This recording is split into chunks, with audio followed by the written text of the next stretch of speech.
Mga kapatid, tayo po ay nagpapatuloy sa ating serye ng mga mensahe na ating ginagawa tuwing Communion Sunday. At ito ay ang serye sa Gospel of Luke. Ang title po ng mensahe natin sa hapong ito ay ang simula ng kanyang ministeryo, ang bautismo ni Kristo Jesus. Ang bautismo ni Kristo Jesus. Ang bautismo ni Kristo ang pinakasukdulang pangyayari sa ministeryo ni Juan Bautista.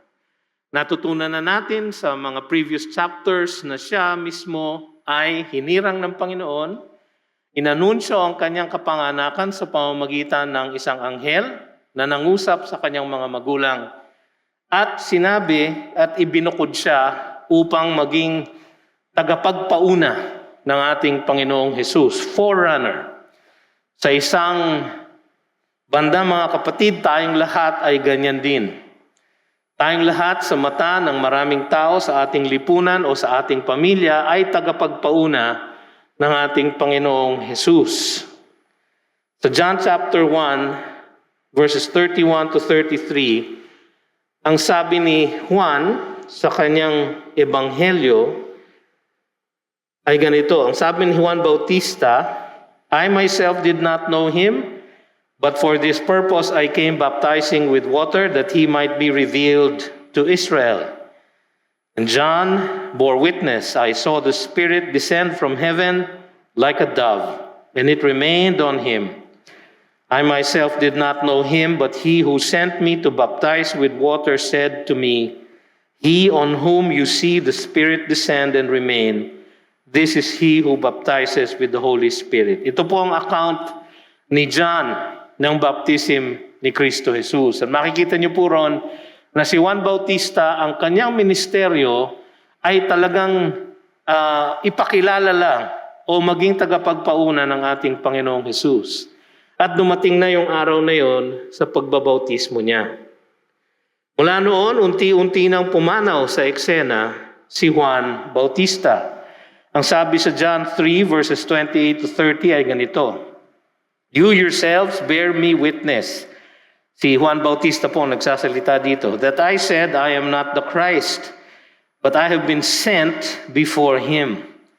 The one who has the bride is the bridegroom. The friend of the bridegroom who stands and hears him rejoices greatly at the bridegroom's voice. Therefore, this joy of mine is now complete. Tapos na raw ang kanyang ministeryo. Siya yung best man sa wedding at kanya nang naipakilala at naipagpauna ang groom sa kanyang bride. Sabi niya tuloy, He must increase and I must decrease. So magmula noon ay pumanaw na ang kanyang ministeryo hanggang siya ay nakulong ni Haring Herod at pinaslang dahil sa kanyang ministeryo din. At noon naman, nagumpisa na rin ang ministeryo naman ni Jesus. At ang inauguration ng kanyang ministeryo ay ang kanyang bautismo. At dito natin makikita na siya ay kinumpirma ng ibang miyembro ng ating tatluhang Diyos. Tingnan natin ngayon kung paano nagpamalas ang Trinity at kinumpirma na si Jesus nga ang Mesyas at ang nag-iisang tagapagligtas na hinirang ng Diyos Ama. Importante po ang kanyang pagbabautismo sapagkat dito po ay nagpamalas ang ating Panginoong Diyos sa kanyang tatlong persona upang makumpirma na si Jesus nga ang pinadala niyang tanging tagapagligtas sa ating mga makasalanan. So una nating titignan ay ang katotohanan na si Jesus ay binautismohan. Si Jesus ay binautismohan. Ang sabi dito na when all the people were baptized. Now, when all the people were baptized. Ang parang pahiwatig dito ay meron pong pila ng mga binabautismohan si Juan Bautista. At dun sa araw na iyon ay tinakda ng Panginoon, ang lahat ng nakapila ay natapos na niyang bautismohan. Now, when all the people were baptized. So ang pinakahuli na binautismohan nung araw na iyon ay walang iba kundi ang ating Panginoong Jesus. Ang sabi dito, and when Jesus also had been baptized. So siya po ay binautismohan. Ang isa pong katakatakang katanungan dito ay ito, bakit kinailangang bautismohan ang isa na hindi kailanman makasalanan? Sapagkat ang bautismo ni Juan Bautista ay isang bautismo ng repentance. Repentance sa kasalanan. No? So datapwat, wala naman pong kasalanan ng ating Panginoon, ngunit sa kanyang kalooban, siya po ay nagpabautismo. Sa Matthew chapter 3, nandun po yung account ni Matthew ng baptism ni Jesus Christ. Sa Matthew chapter 3, verse 15, actually, umpisahan natin sa previous verses. Ang sabi sa verse 13, then Jesus came from Galilee to the Jordan to John to be baptized by him. John would have prevented him, saying, I need to be baptized by you. And do you come to me? So, nakilala na ni Juan. Binasa natin kanina sa John chapter 1 na hindi niya patunay na nakikilala kung sino si Jesus.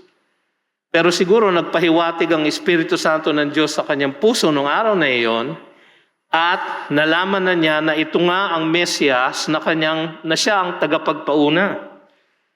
Kaya nga, na-realize niya na I need to be baptized by you.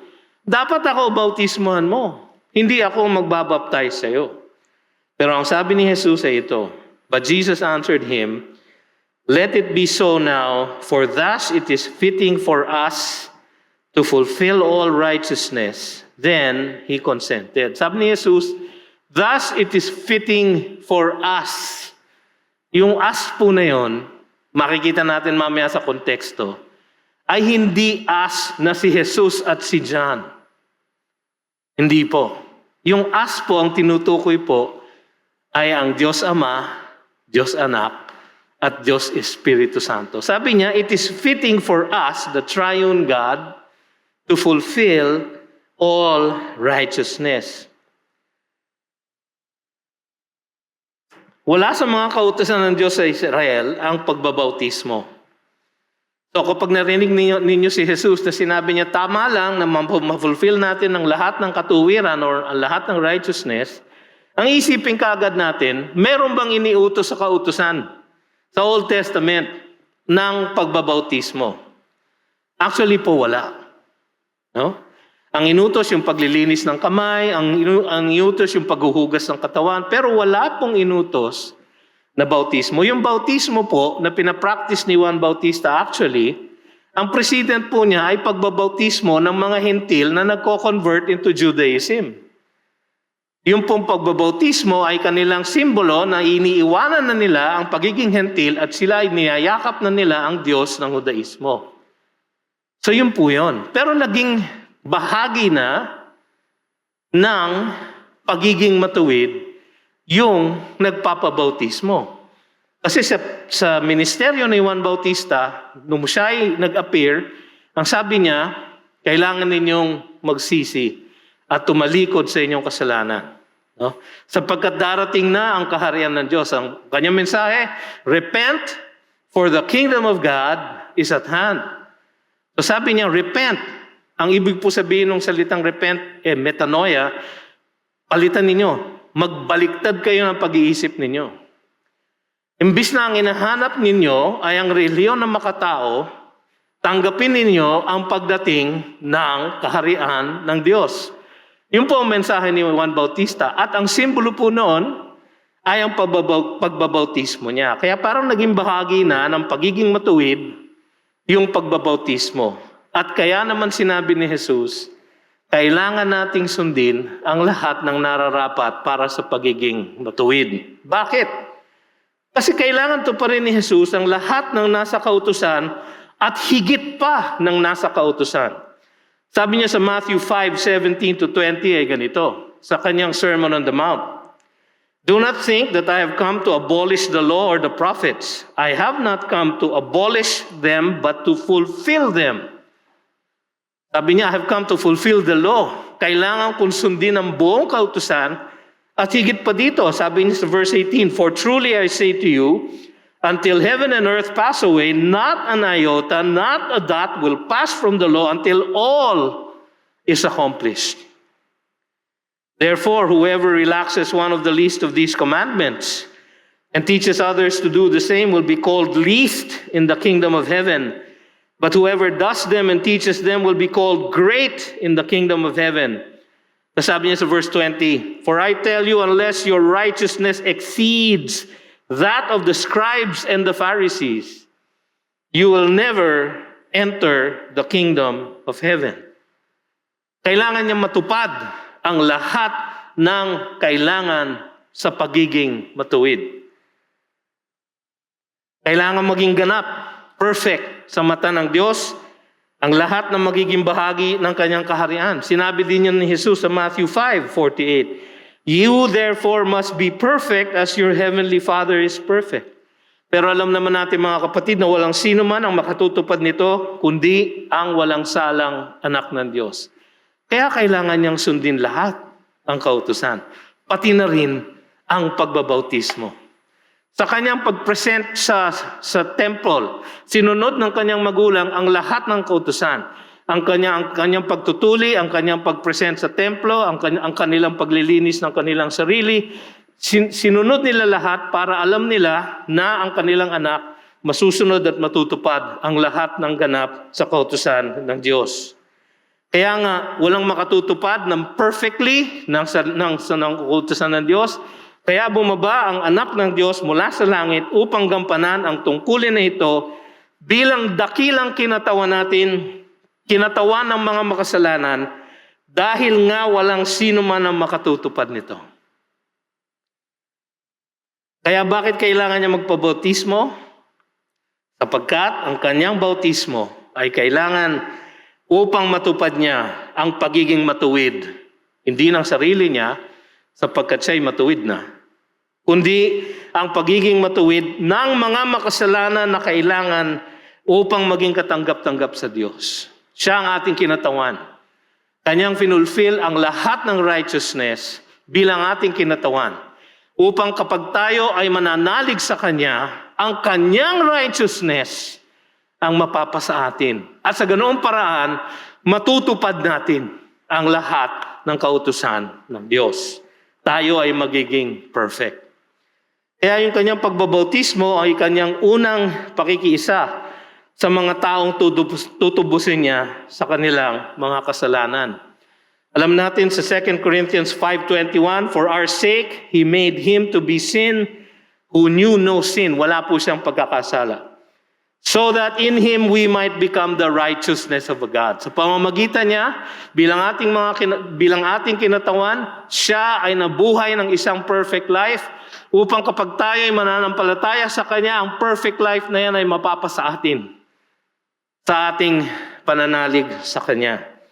Ang sabi sa Isaiah 53:11 ay ganito, "Out of the anguish of his soul, he shall see and be satisfied by his knowledge. Shall the righteous one, my servant," si Jesus po yun, "make many to be accounted righteous." Yung po ang kanyang pagdating dito sa lupa, hindi lamang pong pagbayaran ng ating kasalanan, kundi mamuhay ng buong at ganap upang ang kanyang katuwiran ay mapasa atin. Madalas po ang iniisip lang natin, kaya siya nagpunta dito para mamatay sa krus para sa ating kasalanan. Hindi po.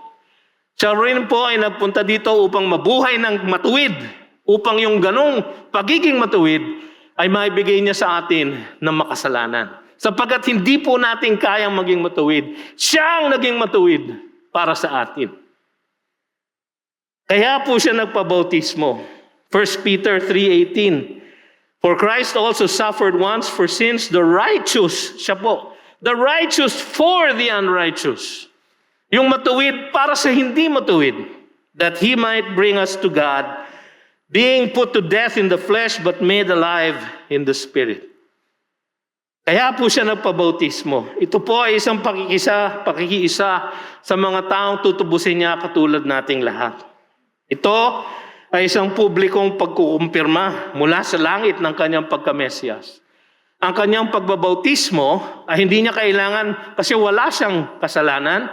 Ngunit ito ay naging okasyon upang siya ay maitanghal ng Ama, ng Espiritu Santo na siya nga ang Mesyas, ang tagapagligtas na dapat pananampalatayanan ng lahat upang sila ay maligtas. Ito ay isang propesiya ng kanyang darating na kamatayan. Isang anino, isang foreshadow ng darating niyang kamatayan at pagkabuhay na maguli. Kasi sa Luke 12:50, ang sabi niya, I have a baptism to be baptized with, and how great is my distress until it is accomplished. Ang tinutukoy niya po doon, siya po ay ilulubog sa paghihirap sa krus at iaahon sa pagkabuhay na maguli. Yun po ang kanyang baptism. Ang baptism na ito ay simbolo lamang ng baptism na kanyang dadanasin sa kanyang pagkamatay sa krus. Siya po ay ilulubog sa hirap sa krus at iaahon sa kaluwalhatian pagkatapos ng buhay na maguli. Kaya mga kapatid, dito ang nagtaguyod ng kahalagahan ng bautismo ng mga tunay na mananampalataya. Kaya yung kanyang baptism sa cross with His death and resurrection, yun po ang ating ibinobroadcast kapag tayo po ay binabautismo. Katulad ng inyong nakita kanina. Nakita natin na inilulubog sa tubig at iniaahon sapagkat yun po ay simbolo ng pagkamatay sa sarili at pagkabuhay na maguli kay Kristo Jesus. Kayo po ba ay nabautismuhan na? Alam nyo, hindi kailangan ang bautismo para sa kaligtasan. Sapagkat tayo po ay naligtas na ni Jesus sa ating pananampalataya sa Kanya. Na siya nga ay nabuhay ng ganap at ang Kanyang perfection ay nasa atin. Na siya nga ay namatay sa krus at ang Kanyang pinagbayaran doon ay ang ating mga utang. Kapag tayo nanampalataya sa Kanya, tayo po ay ligtas na. Hindi po kailangan ng bautismo sa tubig, physical water baptism, para tayo maligtas. Meron po nagtuturo ng ganyan, hindi po kailangan. Ngunit, isang pagsunod. It is not an issue of salvation, it is an issue of obedience. Tayo ba ay sumunod na sa ehemplo ng ating Panginoong Jesus na nasabihin sa buong mundo na sa ating paglubog sa tubig tayo ay namamatay sa ating sarili at sa ating pag-ahon tayo ay binubuhay na maguli sa isang bagong buhay kay Kristo Jesus. Nagawa na po ba natin yon? Alam niyo po, ako po ay lumaki sa isang church na binabautismohan ng mga bata pag sila isang sanggol pa lang. At kapag 13 years old ka, kukumpirmahin ka. Galing po ako sa tradisyon na ganon. Hindi po yung Katoliko. Metodista po yun. No? Ang tatay ko po ay isang pastor sa Methodist Church. Ganon po ang aking pinanggalingan, ang aking kinalakhan. Nung ako po ay lumipat sa GCF, pastor na po ako. Nagpastor na po ako ng 20 years sa isang church sa Parañaque. Marami na po akong binautismohan na ako mismo nagbaptize. Pagdating ko po dito, tinanong ako ni Pastor Luis, alam ko ang background mo, Methodist ka. So, nag-water baptism ka na ba?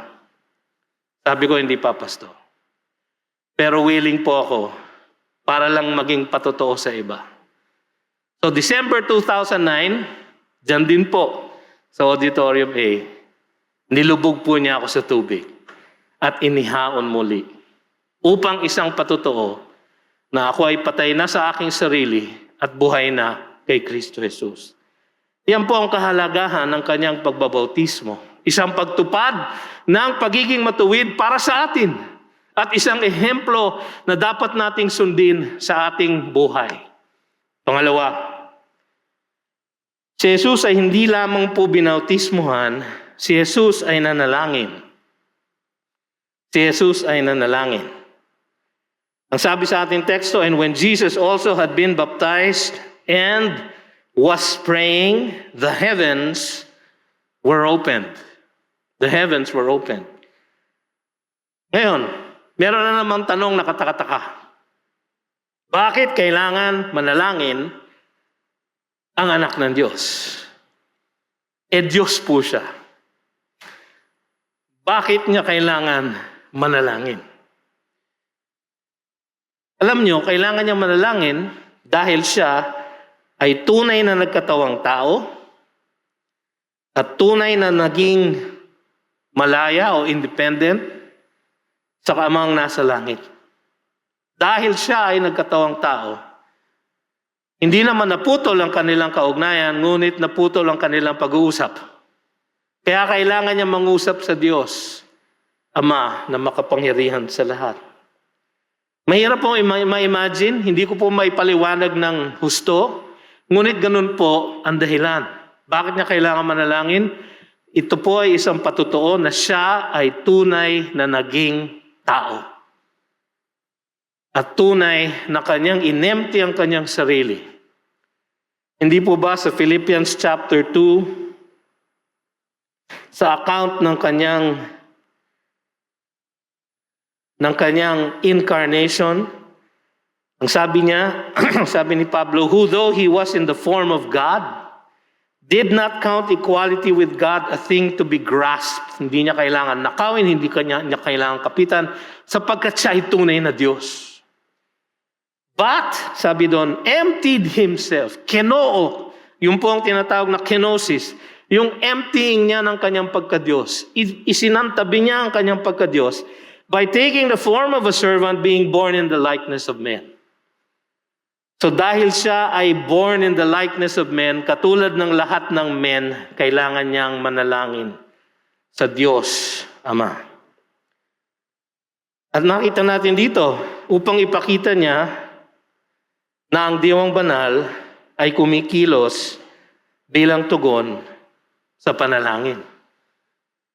So nakita niyo yung sequence, and when Jesus also had been baptized and was praying, the heavens were opened. Sa Mark chapter 1 verse 10, ang sabi doon, he saw the heavens being torn open. Being torn open. Yun po ay parang pagtupad ng propesiya na nasa Isaiah 64:1. Sa Isaiah 64:1, sumigaw ang propeta, ang sabi niya, oh, that you would tear the heavens and come down. Ganon na nga po nangyari sa bautismo ni Jesus.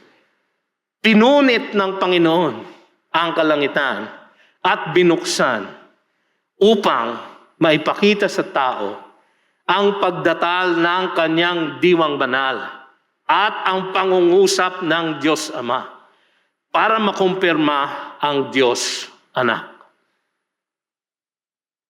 Paulit-ulit na ipinakita ni Luke ang pagiging mapanalangin ni Jesus. Meron po tayo dyan sa outline natin ibang references. Meron pa po kung nahanap sa isang komentaryo, Believer's Bible Commentary. Marami. Kasi po, ito pong account na siya ay nanalangin pagkatapos niyang umahon. Ang meron lang po nito si Luke. Wala po kay Matthew, wala po kay Mark, wala po kay John. Yung account po na nanalangin ng ating Panginoon ay na kay Luke lang. Sapagkat si Luke, paulit-ulit niyang sinabi sa kanyang ebanghelyo na ang ating Diyos, ang anak ng Diyos mismo, ay mapanalangin. Nanalangin siya nung siya ay nakilala na at siya ay sinusundan ng mga crowds. Sabi sa Luke 5:16, he would withdraw to desolate places and pray. Nanalangin siya ng buong gabi bago niya pinili ang kanyang mga disipulo sa Luke 6:12. In these days he went out to the mountain to pray, and all night he continued in prayer to God. Di ko po yata nagawa yung all night. Siguro po nung nasa bingit ng kamatayan po ang isang anak ko sa ospital. Magdamag po kaming nanalangin. Pero yun lang po. Pero siya, habit niya po ang manalangin all night. Nanalangin siya bago niya tanungin sa Caesarea Philippi ang kanyang mga disipulo kung sino sa akala nila siya. Sa Luke 9:18. Now it happened that as he was praying alone, the disciples were with him, and he asked them, "Who do the crowds say that I am?" Nanalangin siya sa Mount of Transfiguration, kung saan ipinakita niya ang kanyang kalwalatian, nakasama niya si Moses at si Elijah. Ang sabi doon, now about 8 days after these sayings, he took with him Peter and John and James and went up on the mountain to pray. Noon siya po'y nanalangin, binuksan ng Diyos ang kanyang kalwalatian at ipinakita ito kay Peter, kay James, tsaka kay John.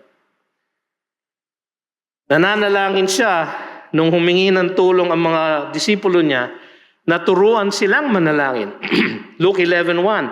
Now Jesus was praying in a certain place, and when he finished, one of his disciples said to him, "Lord, teach us to pray as John taught his disciples." Sapagkat pinakita niyang ehemplo na siya'y palaging nananalangin, nagpaturo tuloy ang kanyang mga disipulo. Nanalangin siya nung si Pedro ay nag-deny sa kanya. Sabi niya sa Luke 22:32, sabi niya kay Peter kasi, "Simon, Simon, behold, Satan demanded to have you that he might sift you like wheat. But I have prayed for you that your faith may not fail." Nanalangin siya sa Garden of Gethsemane, Luke 22:41. And he withdrew from them about a stone's throw and knelt down and prayed. So verse 44. And being in agony, he prayed more earnestly, and his sweat became like great drops of blood falling down to the ground. Mapanalangin po ang ating Panginoon. Siya ang dakilang ehemplo natin ng isang buhay na puno ng panalangin. At nakita naman natin sa record ni Luke, ang bawat okasyon ng kanyang pananalangin, whether ito ay pagpili ng kanyang disipulo, pagpapakita ng kanyang kalwalhatian, at pagbukas ng langit. Ang lahat ng ito ay pinangungunahan ng pananalangin. Isang napakagandang ehemplo para sa atin. Pangatlo, si Jesus ay kinumpirma. Kinumpirma na siya ang Mesyas, na siya ang pinili ng Diyos, na siya ang tanging tagapagligtas ng buong sanlibutan. Sa kanyang bautismo, siya ay in-inaugurate, pinakilala, in-announce sa buong mundo. Kaya alam nyo, yung pagkakasabi dito ni Lucas na the heavens were open. Ang sabi ng iba, ano lang yon, figurative lang yon. Parang cinematic device lang. Hindi po. Talaga pong bumukas ang langit. 400 taong hindi nangungusap ang Diyos sa tao, ngunit sa okasyon ng pagbabautismo ng kanyang anak, ng pagpapakilala ng kanyang anak, na tanging tagapagligtas ng mundo, nagbukas ang langit. At kinumpirma ng Diyos Ama, ng Diyos Espiritu Santo, ang Diyos Anak. So makikita natin dito, siya ay kinumpirma ng Diwang Banal at ng Diyos Ama. Sabi sa ating teksto, and the Holy Spirit descended on him in bodily form like a dove. Kaya po nagbukas ang langit para makita ng lahat ang pagbaba ng Espiritu Santo at pag-descend ng Espiritu Santo sa Kanya. Ito po ay nasa prophecy.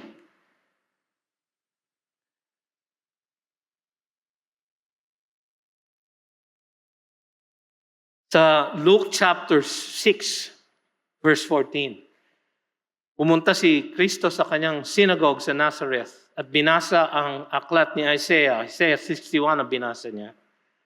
At doon, binasa niya,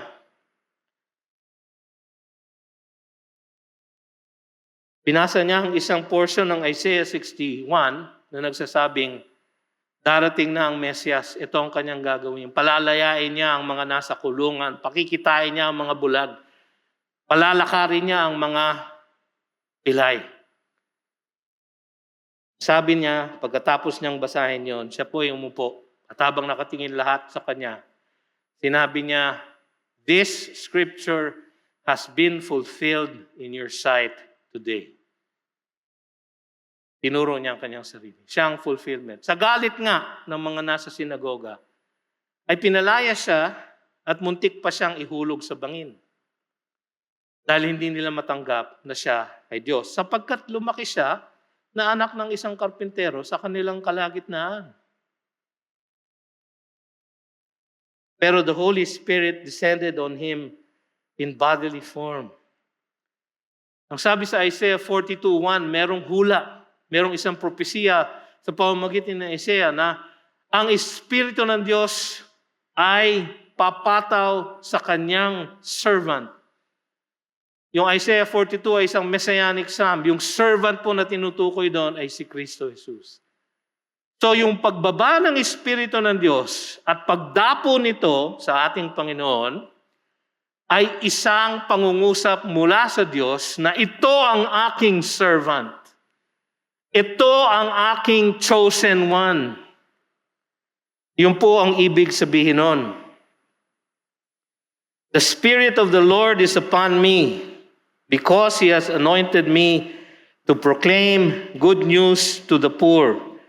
He has sent me to proclaim liberty to the captives and recovering of sight to the blind, to set at liberty those who are oppressed, to proclaim the year of the Lord's favor. Yan po yung binasa niya from Isaiah 61. Nasa Luke 4:18 po yan. Sa Acts 10:38, ang sabi doon ni Luke, how God anointed Jesus of Nazareth with the Holy Spirit and with power. So sa pagdating ng Espiritu Santo, siya po ay inanoint ng Espiritu Santo. So maraming tanong din, bakit siya inanoint? Wala ba siyang kapangyarihan? Hindi nga po ba inempty niya yung sarili niya? At siya ay nagkatawang tao. So kinailangan niyang tanggapin ang pag-anoint ng Espiritu Santo sa kanya. Meron po yung turo sa atin. Sa ating pananalangin, tayo po ay mimitingin ng Espiritu Santo. Sa ating pananalangin, ating pong makukuha ang kapangyarihan na nagmumula sa Diwang Banal. Sa ating pananalangin, doon po natin mauunawaan kung anong binabasa natin sa Biblia sa pamamagitan ng Espiritu Santo. At sa pananalangin ng ating Panginoon, nagbukas ang langit, and the Holy Spirit descended on Him in bodily form, like a dove. Ngayon, hindi po ibig sabihin na yung Holy Spirit ay nagkatawang dove. Kaya nga madalas, ang simbolo ng Holy Spirit ay dove. Di po ba? No, ang dove po sabon. No? Hindi po yun exclusive na symbol ng Holy Spirit. Like a dove lang po. Ano ba ang like a dove? Yung like a dove, yung pagdapo ng isang ibon sa isang tao. So yun po ang nakita ng mga taong naroon. Dumapo ang Espiritu ng Diyos sa kung anumang form nag-take ang Espiritu na parang dove, na parang pagdapo ng isang dove sa balikat ng isang tao. Hindi po naging dove ang Holy Spirit. Dumapo lang siya like a dove. Malinaw po yun. Tapos po, di pa po tapos. Nangusap din ang Diyos Ama. And the voice came from heaven, "You are my beloved Son, with you I am well pleased." Yung pong "You are my beloved Son" ay maaaring narinig ng mga Hudyo na naroon at naalala nila ang Psalm chapter 2 verse 7. Sapagkat ang sabi doon, "I will tell of the decree, the Lord said to me, you are my son. Today I have begotten you." Kasi po yung salitang, "You are my beloved Son, with you I am well pleased," pwede din pong i-translate yun, "You are my beloved Son, today I have begotten you." Kung ganun po yung original na pagkakasabi nito, ang maalala po ng mga Hudyo ay Psalm chapter 2 verse 7. Kasi yun po ang sinabi doon. Sa Isaiah 42:1, sabi doon, "Behold my servant whom I uphold, my chosen in whom my soul delights. So yung pagsabi niya ng you are my beloved son, yung po ay isang pagtupad ng sinabi ni Isaiah na ito ang pinili, the chosen ng ating Panginoon. With you, I am well pleased. Bakit po importanteng sabihin ng Diyos yun? By the way, sinabi din po niya yon sa Luke 9:35, sa Mount of Transfiguration, habang nandun si Pedro, si James at si Juan, bumukas ang langit muli, a voice came out of the cloud saying, "This is my son, my chosen one." Yun po ang isang episode na nagbukas ang langit at nangusap ang Diyos. Sa John chapter 12, sa ating Panginoon mismo, sa verse 28, ang sabi niya, "Father, glorify your name," sapagkat nag-uumpisa na po ang kanyang kalbaryo. Kaya sabi niya, "Now is my soul troubled, and what shall I say? Father, save me from this hour? But for this purpose I have come to this hour." Hindi naman ako pwede humingi ng saklolo sa iyo, kaya nga ako nagpunta rito, para magdusa. Kaya sabi niya, "Father, glorify your name." Sumagot mula sa langit ang Diyos. Then a voice came from heaven, "I have glorified it and I will glorify again." Yan po ang tatlong okasyon na nangusap mula sa langit ang Diyos sa Gospel of Luke. That's a John. Ano ibig sabihin ng I am well pleased? Napakahalaga po nun. Sapagkat kailangan natin maintindihan ng isang doktrina na active righteousness or obedience of our Lord Jesus Christ. Kasi meron po siyang dalawang klaseng obedience. Passive obedience, yung pong hinayaan niya na siya ay maghirap, magkatawang tao, ipako sa krus at maging isang substitutionary atonement para sa lahat ng makasalanan. Passive obedience. Active obedience ay yung kanyang aktibong pagsunod sa lahat ng kagustuhan at kalooban ng Ama at tuparin ang lahat ng kautusan na ibinigay ng kanyang Diyos Ama. Active obedience. Kanyang active obedience po ang nire-reward ng Diyos ng kanyang pagkasabi, "And you are my beloved son. With you I am well pleased." Bakit po importante yun? Sapagkat tayo po ay niligtas dahil una, siya ay namatay sa krus para sa ating mga kasalanan. Pero hindi po sapat yun. Pangalawa, siya ay nabuhay ng isang matuwid na pamumuhay. Active obedience. At nung sinabi ng Ama, "With you I am well pleased," sabi niya, "Jesus, approve ka sa akin. Ang lahat ng manalig sa iyo, approve din sa akin." Yung pong importansya nun. Na sumagot ang Espiritu Santo at dinapuan siya ay isang pangungusap na siya ngang pinili ng Diyos at isang pagdatal ng kanyang kapangyarihan para magbigay ng ministeryo sa ating lahat. Yung pangungusap ng Ama ay isang pag-approve na siya ay katanggap-tanggap sa Diyos at ang lahat ng tumanggap sa Kanya ay magiging katanggap-tanggap din sa ating Panginoong Diyos. Ngayon po, tuturo lang ako sandali, sana sandali lang, ng isang doktrina tungkol sa Trinity. Kasi kanina pa natin pinag-uusapan. Sa okasyon ng bautismo ng ating Panginoon, nagpamalas ang Diyos sa kanyang tatlong persona. Bakit? Ang anak nandoon sa tubig, nananalangin. Ang Espiritu Santo bumaba at dumapo sa kanya, nag-anoint sa kanya. Ang Ama nasa langit nangusap at sinabing, "This is my beloved Son of whom I am well pleased." So Father, Son, and Holy Spirit ay malinaw na ipinapakita doon sa pagbabautismo niya. Pero ang sabi ng ibang mga libro, ang isang aking kinonsulta, yung libro ni Dr. Alban Douglas, 100 Bible Lessons, ang sabi doon, there is only one God. Kasi yun ang sabi sa Deuteronomy 6:4. Ito ang nire-recite ng mga Hudyo kapag sila'y nananalangin, ang Shema. "Hear, O Israel, the Lord our God, the Lord is one. There is only one God." Ang sabi sa Isaiah 45, "I am the Lord and there is no other. There's only one God." Pero kung titingnan natin, dito sa baptism ni Jesus, nandoon ang Ama, nandoon ang Anak, nandoon ang Espiritu Santo. but there is only one God. Sa Matthew 28:19, nakita natin si Pastor Mark Del Rosario kanina sa kanyang pagbabautismo sa tubig ng mga binautismoan niya. Sabi niya, baptizing them in the name of the Father and of the Son and on the Holy Spirit. 3 persona, pero merong nag-iisang Diyos. Meron tayong ginagamit na benediction dito, magmula sa 2 Corinthians 13:14. The grace of the Lord Jesus Christ and the love of God and the fellowship of the Holy Spirit be with you all. Galing po sa 2 Corinthians 13:14 yun. Nung ginawa po ng Diyos ang tao sa Genesis 1:26, and sabi niya, let us make man in our image. Sa Genesis 1:1 pa lang, in the beginning, God, Elohim, plural po yun.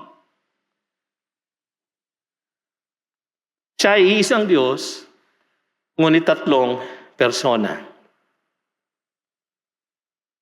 Kahit sa atin pong sa aklat ni John the Evangelist, chapter 1 verse 1, in the beginning was the Word, si Jesus po yun.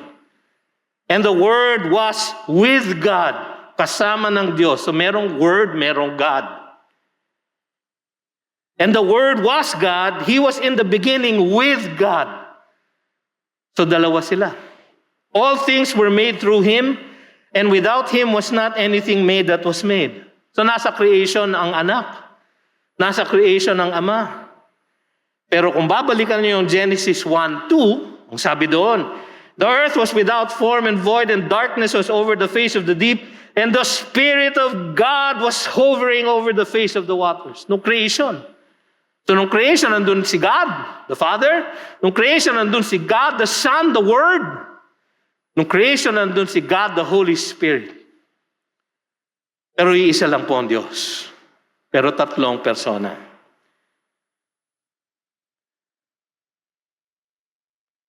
Nung dumating po ang ating Panginoon, sabi sa Galatians 4:4, but God sent forth His Son. But when the fullness of time has come, God sent forth His Son. Sa Luke 2:7, ang Son ay pinanganak, and she gave birth to her firstborn son. Tapos sabi ng Holy Spirit kay Maria, Luke 1:35, the Holy Spirit will come upon you, and the power of the Most High will overshadow you. So sa kanyang incarnation, nandun si God the Father, who sent His Son, si God the Holy Spirit, who caused the conception, at si God the Son, who was born. 3 persona, pero iisa lang ang Diyos. Mahirap pong isipin, ano? Sabi nga ng isang teologo, you can lose your mind with the doctrine of the Trinity, but if you don't believe it, you can lose your soul. Napaka-importanting doktrina. Sa ating redemption, Hebrews 9:14, how much more will the blood of Christ, who through the eternal Spirit offered Himself without blemish to God. Yung po ang ginawa ni Jesus sa krus. The blood of Christ, who through the eternal Spirit offered Himself without blemish to God. 3 persona, pero iisang Diyos. Sa ating salvation, ako, dito po, baka dito humaba. Ito na lang, mas maiksi. 1 Peter 1. No? Inumpasaan ni Pedro sumulat sa lahat ng mga nakakalat na Kristiyano na under persecution. Sabi niya, 1 Peter 1:1 and 2. Peter, an apostle of Jesus Christ, to those who are elect exiles of the dispersion in Pontus, Galatia, Cappadocia, Asia, and Bithynia. Verse 2, according to the foreknowledge of God the Father, in the sanctification of the Spirit, for obedience to Jesus Christ, and for sprinkling with His blood, may grace and peace be multiplied to you. Sa ating pong kaligtasan, ang Diyos Ama ang nag-purpose. Ang Diyos Espiritu Santo ang nag-apply. Ang Diyos Anak ang nag-procure. Siya po ang nagpunta sa krus. Ang Espiritu Santo ang nagbigay buhay sa atin. Babasahin ko na nga yung isa pa, Titus 3:4-7. Sana sinusulat nyo to. No? Napakaganda pong ebidensya. Sabi doon, but when the goodness and loving kindness of God, our Savior, appeared, He saved us, not because of works done by us in righteousness, but according to His own mercy by the washing of regeneration and renewal of the Holy Spirit, whom He poured out on us richly through Jesus Christ our Savior.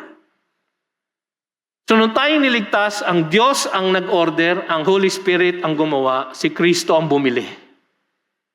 Tatlong persona, iisang Diyos. Sana po malinaw sa atin ang katuruan na ito. Kinumpirma ng isang tinig mula sa langit, ang katotohanan alam na natin na si Jesus, ang anak ng Diyos, magmula pa sa walang hanggan bago pa siya napabautismohan. Siya po ay anak na ng Diyos from eternity past. Sapagkat kung siya ay in the Godhead, lahat po sila ay eternal, lahat ay omniscient, lahat ay omnipresent, lahat ay omnipotent. Wala pong pinanggalingan, walang katapusan, bawat isa sa kanila. Ngundi isa lang ang Diyos. Ito ang hamon sa atin ngayong hapong ito. Mahal ng Diyos Ama, ang Diyos Anak. Nakita naman natin sa kanyang bautismo. This is my beloved Son. Ephesians 1:6, we are chosen in the beloved. Sa John chapter 6, sinabi ni Kristo na ang binigay sa kanya ng Ama ay tunay ngang lalapit sa kanya at hindi niya tatanggihan. John 6:37. Tayo ay mga love gift ng Ama sa Anak. At ang naglalapit sa atin ay ang Espiritu Santo. Nakita niyo ba? Na sa ating kaligtasan, dakila ang pagkilos ng ating tatluhang Diyos. Na iisang Diyos, ngunit tatlong persona. Kung sino man ang manampalataya sa anak ay mayroong buhay na walang hanggan. At kung sino man ang hindi sumunod sa anak ay hindi makakakita ng buhay, kundi tatanggap ng puot ng Diyos na siyang mananatili sa Kanya. Ngayon nakilala na natin kung sino ba talaga ang kinumpirma na tagapagligtas. Ngayon na alam natin na si Hesus Kristo na ating Panginoon. Sabi sa John 3:35-36, the Father loves the Son and has given all things into His hand. Whoever believes in the Son has eternal life. Whoever does not obey the Son shall not see life, but the wrath of God remains on him. Meron po tayong kaibigan, kamag-anak na hindi pa lumalapit sa Panginoon. Ang puot ng Diyos ay nakalapat na sa Kanya. Hindi na kailangang hintayin ang kamatayan sapagkat ang kamatayan ay mag-a-usher in lang sa Kanya sa isang walang hanggang impyerno. So kung meron pa po tayong kaibigan at kamag-anak na ganyan, makiusap na po tayo. Ipanalangin na po natin na sila ay tumanggap sa ating Panginoon. Sa ating pag-aalaala ng pagdurusa at kamatayan ni Kristo Jesus, pinagdiriwang din natin ang kanyang kagandahang loob. Kagandahang loob na nagmula sa puso ng Ama. Sabi sa Ephesians 2:4, but God, because of His great love and mercy, made us alive. By faith are you saved, and seated us in the heavenly realms. Alam niyo po ba na tayo ay nakaupo na sa langit? Habang tayo ay binubuo pa ni Kristo, habang tayo ay Kanyang nililinis, habang tayo ay Kanyang minamature, tayo po ay nakaupo na sa langit. Dahil sa ginawa ng Diyos Ama, dahil sa ginawa ng Diyos Anak, dahil sa ginawa ng Diyos Espiritu Santo. Ang pagdiriwang natin na ito, ang siyang magbabago sa atin upang maging mga taong ayon sa kagustuhan ng Diyos para sa atin. Ang taong nagmamahal sa Kanya dahil sa ating pagtanaw ng ating utang na loob para sa Kanya, ay nagsiselebrate ng Kanyang kagandahang loob sa nakaraan tayo'y niligtas niya. Kaganda ang loob niya sa ating kasalukuyan, tayo'y nililigtas pa rin niya. At ang kanyang kagandaang loob sa ating hinaharap, tayo'y tiyak na ililigtas niya. For those whom He foreknew, He predestined to be conformed to the likeness of His Son. And those whom He called, He justified. And those whom He justified, He glorified. Past tense na po. Nasa langit na po tayo mga kapatid. Bakit po tayo kikilos pa na parang tayo nasa lupa? Sa ating pagdiriwang ng ating Lord's Supper, inaalala po natin ang dakilang sakripisyo na pagdating ng ating Panginoong Hesus upang tuparin ang lahat ng katuwiran para yung pagiging matuwid na yon ay kanyang maipataw sa atin, sa ating pananampalataya sa Kanya. Sa kanyang pagdating, inaalala natin ang kanyang pagkamatay sa krus bilang pagbayad ng ating kasalanan upang sa pamamagitan nito tayo ay mapatawad ng Diyos at matanggap sa kanyang kalwalhatian. Tayo po'y manalangin. Panginoon, marami pong salamat sa inyong mensahe sa amin sa hapong ito. Nawa po ito ay tumimo sa aming puso't isipan. At nawa po, Panginoon, may pamuhay namin ito sa araw-araw ng aming buhay. Kami mamuhay na laging nagpapasalamat sa iyo, laging sumusunod sa iyo, laging nagpapasakop sa iyong kalooban, laging nagbibigay sa aming kapwa, hindi upang kami maligtas, kundi dahil kami ay naligtas mo na. O Diyos, gawin mo ito sa aming buhay para sa iyong kalwalhatian. Pangalan ni Jesus. Amen.